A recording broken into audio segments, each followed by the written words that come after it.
Hi, 7th grade focus students. Mrs. Jackson here to go over week 2 daily language practice with you. So you can change your answers. You can go back and correct those if you have any wrong.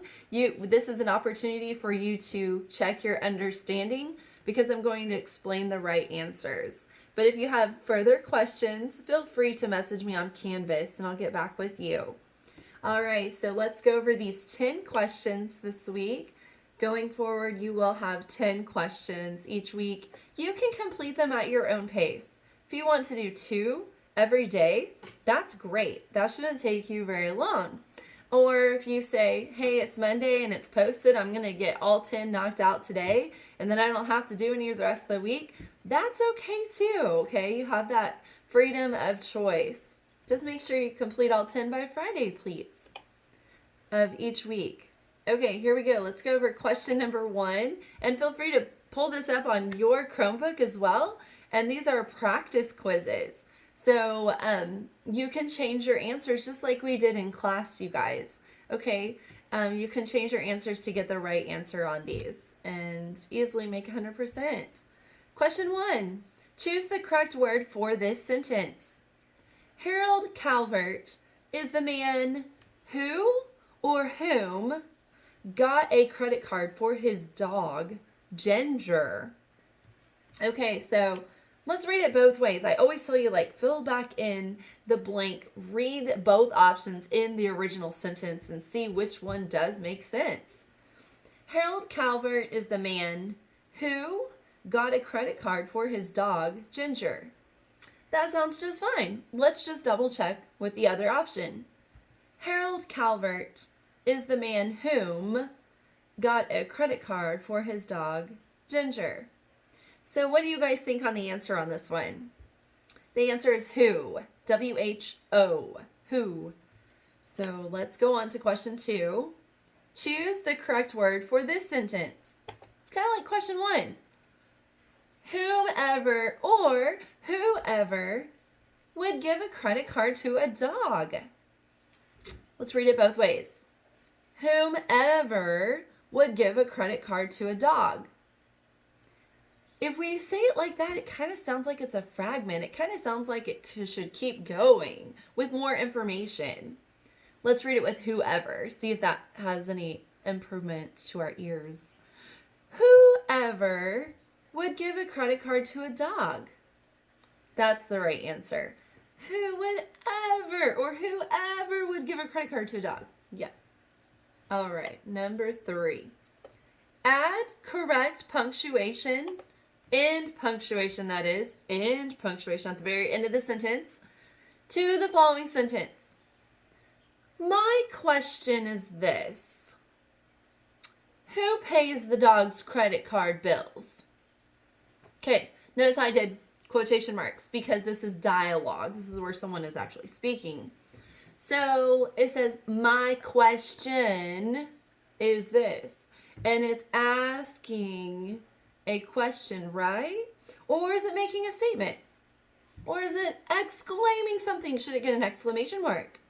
What do you guys think? Well, if you said question mark, then you would be right.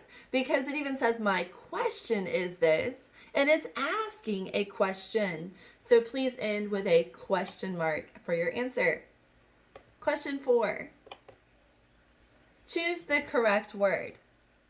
Olive Oil is a talented Russian wolfhound.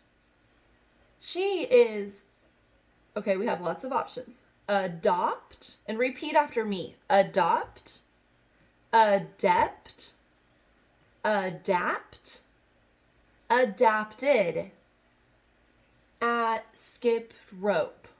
So, okay, basically what the sentence is saying is Olive is a dog who is really good at skipped rope, okay? Really good at this.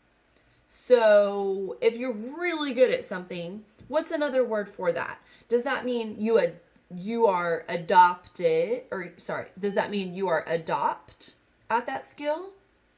You are adept at that skill? You are adapt at that skill or adapted at that skill?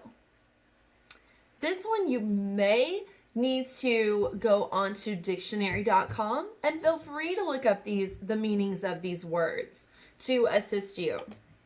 The one that does mean that you're really good at something is adept. A-D-E-P-T. Say it with me. Adept. Very good. All right, question 5. And by the way, just going forward, you are allowed to use your internet resources to help you on these questions if you need to. Okay? Most of the questions you won't need to because the answers are going to be in the actual passage, or the information is going to be in the sentence itself, context clues and whatnot. But if you do need to use the internet as a resource to assist you, you're allowed to do that, okay? All right, number 5, add ing to the following word. So suffix ing to beg.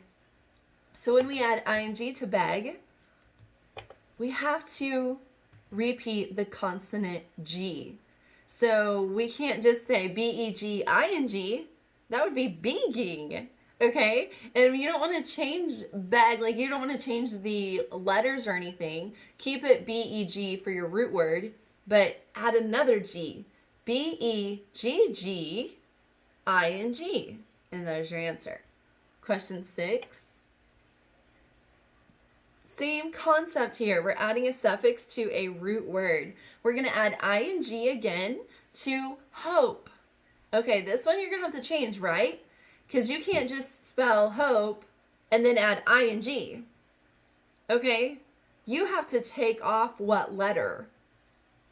Yes, you have to take off the E. Okay? You have to take off that silent E and spell it H-O-P-I-N-G. 1 P. What happens if you put 2 P's? What does that spell? H-O-P-P-I-N-G? That's what a bunny does. Hopping. Okay? We want it to just be 1 P. Hoping. Question 7. What keyword would be best for an encyclopedia search on bombardier beetles in Africa? You don't have to know what those are. You don't have to know facts about this to answer this question. This is like saying, pretend you have to research these specific species of beetles. They're from Africa. Which of these keywords, let's look at our options, would be the best to search in an encyclopedia? Africa? Insects? Beetle? Or bombardier? Which is going to give you the most specific information? Because let me tell you, if you search up Africa, you may eventually find the specific type of beetle that you're researching, but it's going to take you a lot of reading. It's going to give you a lot of information that you don't necessarily need for your research. Because if you just research Africa, that's very broad. If you research beetle, you're going to get all kinds of species of beetles, okay? Not just the one you're looking up. Insects, same concept. You're going to get so many insects in your research, and it's not going to be exactly what you need. So you would want to research the keyword bombardier. That would be your answer. Question 8. The bull was anything but nimble in that china shop. Was the bull less than graceful or less than gracious? You've heard of this, right? This saying, like a bull in a china shop. It's an idiom, and then what I just said was a simile too. So if someone's a bull in a china shop, you can imagine what the bull's going to do to all the breakables, right? All the china, all the dishes and the cups. What's going to happen? If a bull goes strutting into a shop that sells like all these fancy china dishes, they're all going to get busted. They're going to get ruined, aren't they? There's going to be fragments all over the place of broken china. Yes. Okay, so was the bull less than graceful, which means full of grace, or gracious? Gracious meaning describing the bull as having grace. Less than graceful. Because when we act gracefully, We act with manners, and we act kind and soft and gentle, okay? And we're respectful towards others and their belongings. A bull in a china shop is not respectful of the china, so less than graceful is the best answer. Question 9. Which includes a present tense verb? And you've got your options here. A, B, and C. So let's read all of those. A, Meryl starred in a movie. B, Meryl will be a star. C, the bull is starring in a new movie. Present tense verb. Remember, present tense means it's happening in the present, right now, current moment and time. So A, starred in a movie, that already happened. I'm pointing to the back. It's the past. The ed suffix means in the past, right? Retro. B, will star. Will, he hasn't done it yet. He's going to, what tense do we call that? Future tense. Very good. So the answer is C.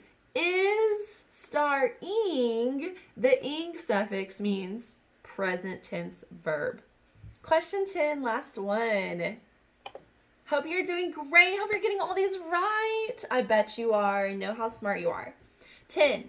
Identify the simple subject in the following sentence.